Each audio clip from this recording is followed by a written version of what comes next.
You have warned us about this, and during our 4-day break over the Thanksgiving holiday, the New York Times headline was, or the one that's most memorable to me, U.S. and NATO scramble to arm Ukraine and refill their own arsenals. Question, Colonel, are we dangerously depleting, we the United States, not NATO, I'll ask about NATO in a minute, are we the United States dangerously depleting our own arsenals in order to feed the globalist narrative that we have to provide military equipment and ammunition to Ukraine? I think it's very clear that our ammunition stocks, as well as key items of equipment, such as your self-propelled 155 millimeter gun, are in very short supply now as a result of having to supply the Ukrainians. You ask, is it dangerously low? It's only dangerous if we are contemplating a confrontation with the Russians. That is out of the question in my view. And for that matter, if we were to go back to the Middle East and take on any number of opponents there, it would be equally ill-advised. So I would say it's not dangerous unless we are stupid and decide to intervene somewhere. Have we supplied the Ukrainian military from our surplus or from our substance? Both, but we have had to rely increasingly on the substantive American military capabilities. There's now talk about sending even more sophisticated missiles with greater ranges, which I find disturbing, because the more we do this, the more likely we are to end up in a confrontation with the Russians, for which we're completely unprepared. But there's talk about that right now in the media. The last time we spoke, which was a day or two before Thanksgiving, we talked about whether or not there was any impetus on the part of the State Department or NATO diplomats to push President Zelensky and President Putin, to the extent they can push Putin anywhere, toward the negotiating table.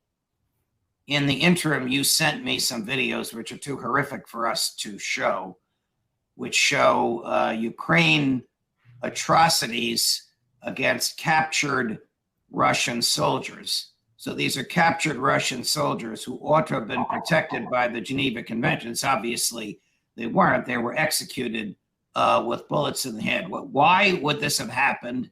Why would there have been videos of it? Why would the videos of it have been displayed on Ukraine streaming sites? Well, Judge, you're right. The videos that show Russian prisoners of war being essentially murdered after they've surrendered have been posted by Ukrainian soldiers. These are videos taken by Ukrainian soldiers and then posted on the internet, essentially as a point of pride, in the belief that they are somehow or another frightening or horrifying the Russians, who knows. But I also think there's another sinister dimension to this. I think there's an interest in Ukraine, particularly in Kiev, to ensure that there can be no negotiated settlement between Ukraine and Russia. Not so much because of people in Kiev that might be willing to talk, but I think there's growing fear that Washington will ultimately abandon them. They know that Ukraine fatigue is not exclusive to Europe. Ukraine fatigue is certainly having an impact inside the United States. They can read the news. They know that the new Republican Congress may well turn out to be much less willing to support them than the previous one. So under the circumstances, I think they want to make it almost impossible. And one way you do that is by murdering your opponent's soldiers and then posting videos about it, because it so poisons the waters, if you will, with Russia.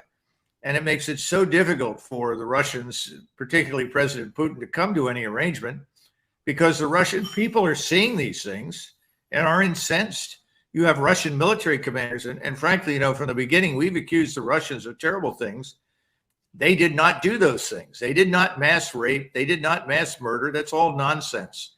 It's all propaganda that the Ukrainians cooked up and then was was disseminated across the West and eagerly regurgitated by the Western media, but it was never Well, true. I'm assuming that what you sent me was real. It certainly Oh, it looked is. real. It's absolutely, absolutely real. There was another video in the mix, though, that was kind of entertaining because it showed what appeared to be an attempt by the Ukrainians to orchestrate a fake Russian attack on civilians. I mean, and unfortunately, or fortunately, I guess for us, they showed the director of the operation, lights, cameras, and supporting people. It was And this is being done before by the Ukrainians as well. All right. Would the mass display of Ukraine war crimes and atrocities on captured defenseless Russian soldiers, boys, have been approved by the high command, or is this some rogue endeavor by the more hardcore of the Ukraine troops? Do you have an answer to that or an idea on that? If this was a one-off, and then suddenly the Ukrainian government directed that these videos be removed, and then made a statement that they're going to look into this to establish the facts, and if this is in fact true, they will take action. If that had happened, then one would conclude that these were rogue elements, but that has not happened. And so the only conclusion I can reach is that people in Kiev are saying, look, this will keep the war going. This will make it harder for the United States to abandon us because the Russians won't do business. And that's what they currently think is in their interest. I want to put on the screen a map of Ukraine, which you have seen. In fact, you were gracious enough to send it to us. Mm-hmm. So I'm going to let our viewers take a moment or so to look at it. The red starbursts represent areas where there's been the concentration of Russian missiles and artillery. The blue represent areas of blackouts where there's no electricity or water to speak of. In the sort of lower right of this portion of Ukraine, the striped area represents the area that has been under Russia's control for a while. So let me start going all the way west. Are you surprised that the Russians sent their missiles all the way west? Well, what is the next country over there west? Forgive my ignorance. Well, west from the map that you're looking at right now, where you see Lvov, just west of that 20 miles is the Polish border. Wow. Is it reckless for the Russians to send their missiles so close to the Polish border? Is that a lesson to NATO? No, it's not reckless at all. First of all, to understand what's happening now, this is very similar to what the United States did in Iraq, to what it did to the Serbs during the Balkan campaigns, the Kosovo Air campaign, very similar to what we did during World War II to Germany and Japan. We systematically identified the networks, the infrastructure for fuel storage, fuel distribution, and today power plants on a grand scale. We did that. We destroyed those places and essentially put countries in the dark and did exactly what you're describing. Made it impossible for them to effectively lead normal lives. That was part of the plan. It worked very effectively in Germany. I mean, we were so effective against the fuel refining, storage, and distribution that it brought the Air Force and the Army almost to a standstill in Germany in 1945, certainly by the end of 44. So that's what we're doing now. And this is long overdue. And this is part of the larger plan to prepare Ukraine for the coming offensives. I mean, why would you let your opponent lead a comfortable, leisurely existence if you plan to attack him on a grand scale on the ground? Right. And see, before, when this first phase, no one ever completely grasped what Moscow wanted. They wanted an arrangement. They wanted a negotiated settlement. They were not interested in destroying the country. They didn't want to kill large numbers of people.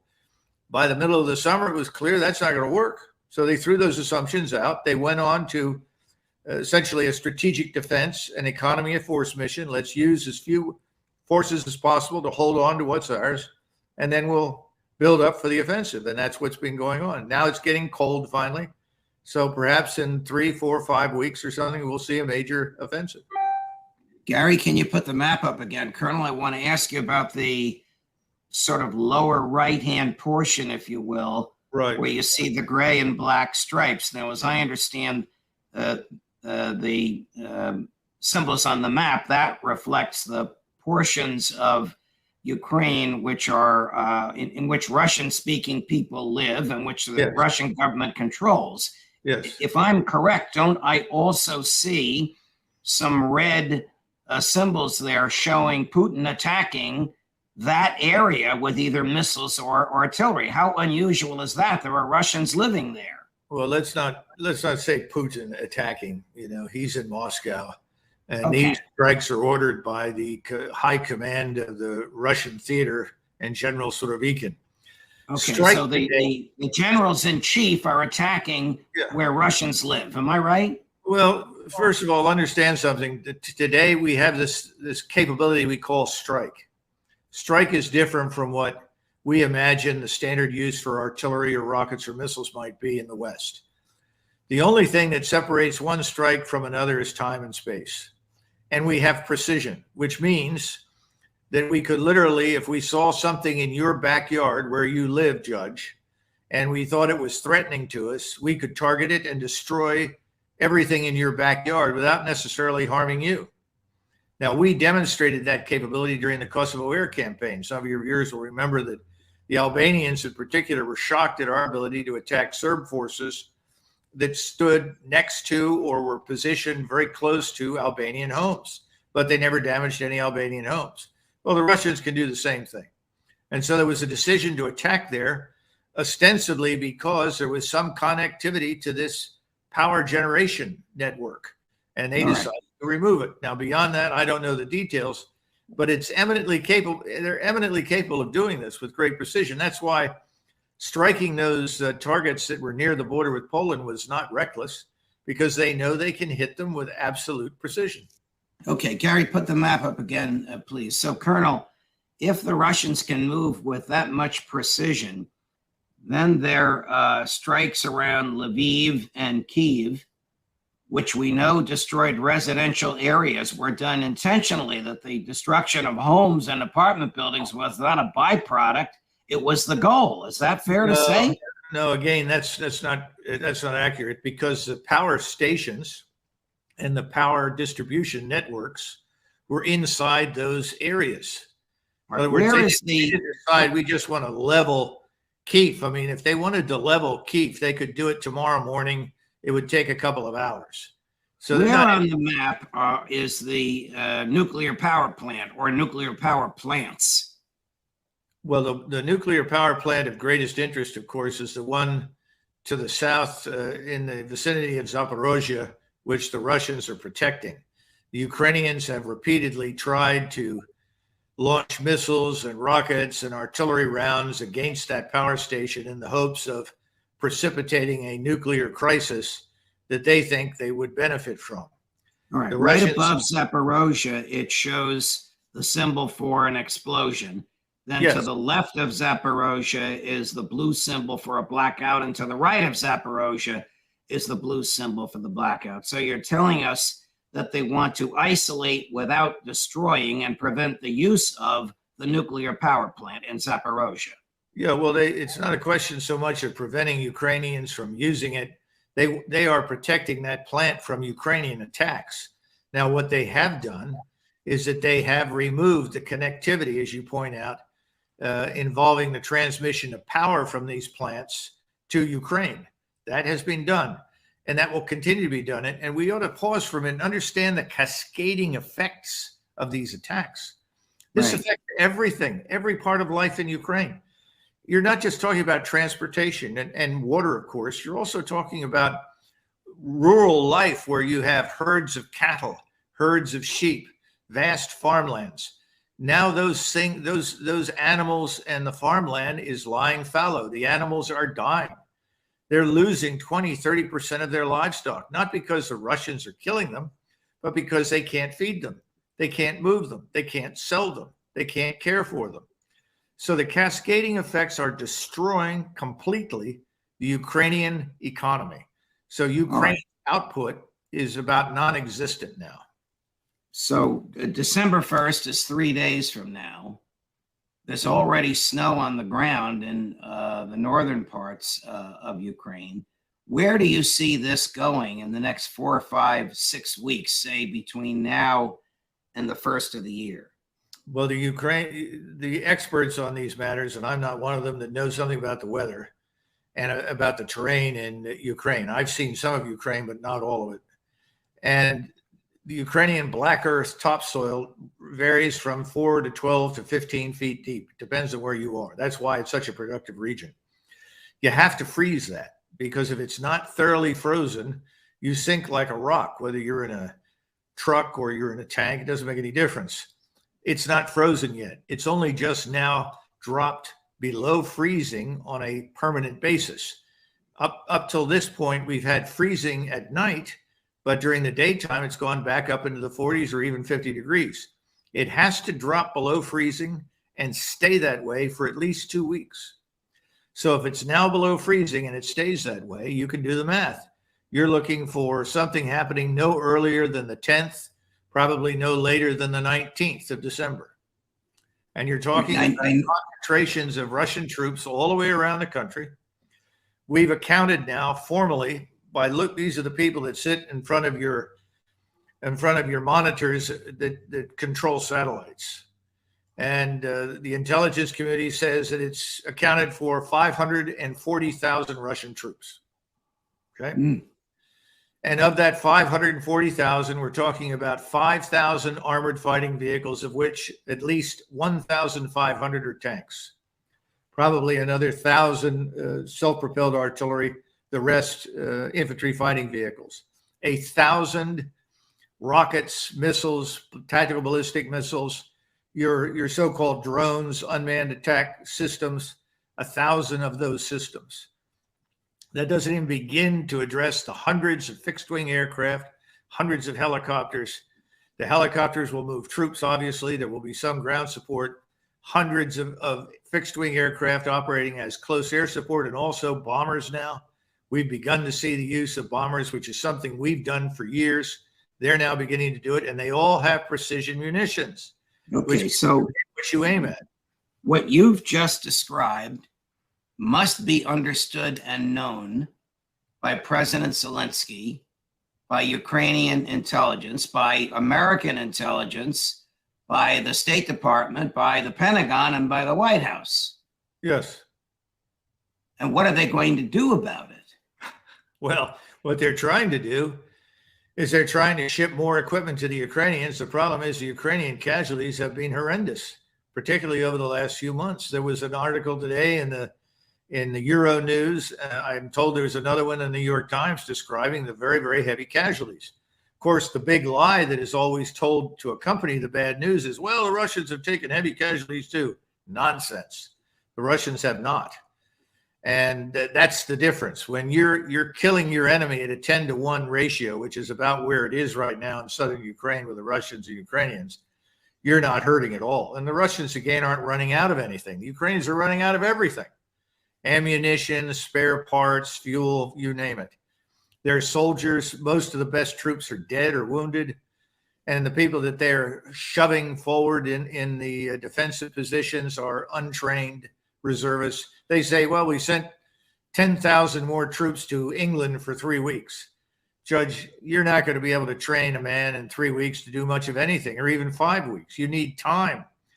And time is something the Ukrainians no longer have. So the whole thing is on the verge of collapse. Let's pretend you are back in the Pentagon as you were for a portion of the Trump administration. And Secretary Austin, along with Secretary Blinken, knock on your door. Colonel, what's your advice? What would you tell them? Get the hell out? I would show them the map and show them the identified concentrations of Russian forces, along with a list of the capabilities, which are impressive in terms of firepower and maneuver. And I would also then bring up a truthful picture of Ukrainian fighting capabilities right now, which are very, very modest. And I would argue, given the terrible conditions that the population faces in Ukraine, it's no surprise that the Ukrainian government is saying leave. Even Klitschko, who is the mayor of Kyiv, has told the population, you really should leave. We're not going to have any power. We won't have water and fuel to heat. You're going to have to go somewhere else and seek shelter. This is the capital city. And millions of these Ukrainians are going to pack it in and they're going to head west.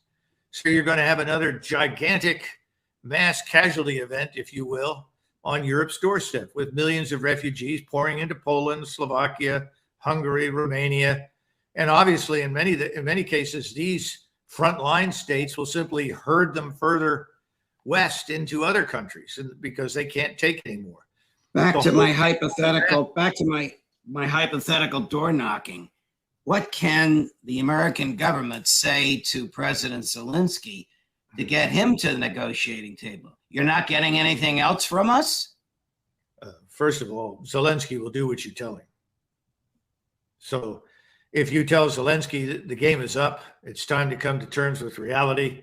This is an injustice, a monstrous injustice to the Ukrainian people to fight on at this point. We'll have to accept the fact that a negotiation is necessary. We're going to have to accept that concessions will be made, including territorial concessions. And if you do that, the Ukrainians will go along with it. They won't like it, but they'll go along with it. Now, there is a theory that Zelensky, if he goes along with something like this, will be killed by the radical nationalists. Well, I suppose that's possible. I can't prove that. I don't know. But the bottom line is that you should draw the obvious conclusions. You know, your position is untenable. It's effectively hopeless. And you need to end this thing before matters get much, much worse. But there's no willingness to do that, because the pain, even though we're suffering economically from some of the after effects of our sanctions that have done more damage to us and our allies than to Russia, the damage to us is modest. The people who are really suffering, though, are the Europeans. Their economies are in serious trouble right now. As anybody wants to turn on a business channel, they'll all tell you about it. And it's not just energy. Again, cascading effects. There are huge problems across the economic production spectrum, if you will. So it makes sense to end this and accept the fact that you lost. You know, you bet that you could bully Russia. You bet that you could force them into a corner from which they couldn't escape. You bet that you could isolate them. You couldn't. And that was never possible to begin with. But if you tell Biden and his advisors and others in the administration to go forward and do that, they're going to tell you you're out of your mind. We're not going to admit that. Do you remember anyone in 1971, 72, 73, 74, 75 admitting, oh, you know, Vietnam was a terrible mistake, we should never have gone? No, well, people said that years later, but not at the time. Right. Colonel, always a pleasure. Thank you very much. We'll hope to have you back again soon. All the best. Okay, thanks, Judge. Judge Napolitano for Judging Freedom.